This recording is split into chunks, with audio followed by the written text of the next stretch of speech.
নমস্কার বন্ধুরা। আজ বাড়িতে একটু মাটন করছি, তাই ভাবলাম তোমাদের সাথে একটু শেয়ার করি।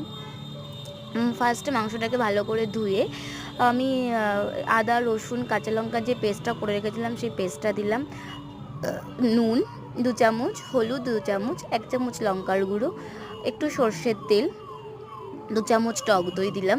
টক দইটা দিলে পরে মাটনটা যেহেতু শক্ত, তো টক দইটা দিলে পরে মাটনটা নরম হয় এবং সফট হয়, খেতেও খুব ভালো লাগে। তোমরা যখন বাড়িতে করবে তখন তোমরা একটু দিয়ে দেবে। এটা দিয়ে একটু ম্যারিনেট করে নেব। তারপর যে কুচনো পেঁয়াজটা ছিল সেই কুচনো পেঁয়াজটা আমি দিয়ে দেব, দিয়ে ওটা আরেকটু ম্যারিনেট করব। ম্যারিনেট করে এটা আমি বেশ খানিকক্ষণ রেখে দেব। দিয়ে কড়াতে তেল গরম করতে দিয়ে আমি জিরে ফোড়ন তেজপাতা দিয়ে ওই যে ম্যারিনেট করা যে মাংসটা ছিল সেই মাংসটা আমি দিয়ে দেব। তারপর আস্তে আস্তে করে নাড়িয়ে একটু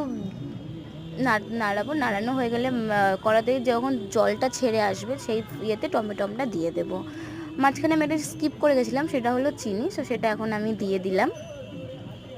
আর একটু নাড়াবো, তেলটা একটু ছেড়ে আসলে পরে আমি মিট মশলা দিয়ে দেব। তারপর বেশ খানিকক্ষণ কষাবো। কষে আসলে আমি একটা গোটা রসুন দিয়ে দেব। রসুনটা দিলে পরে খুবই ভালো লাগে খেতে। তারপর গরম জল দিয়ে দেব, দিয়ে আলুগুলো এক এক করে ছেড়ে দেব। ঝোলটা ফুটে গেলে পরে আলুটা দিয়ে দেবো। তোমাদের যদি ভিডিওটা ভালো লেগে থাকে প্লিজ একটা লাইক কমেন্ট শেয়ার করে দেবে আর চ্যানেলটাকে সাবস্ক্রাইব করে দেবে।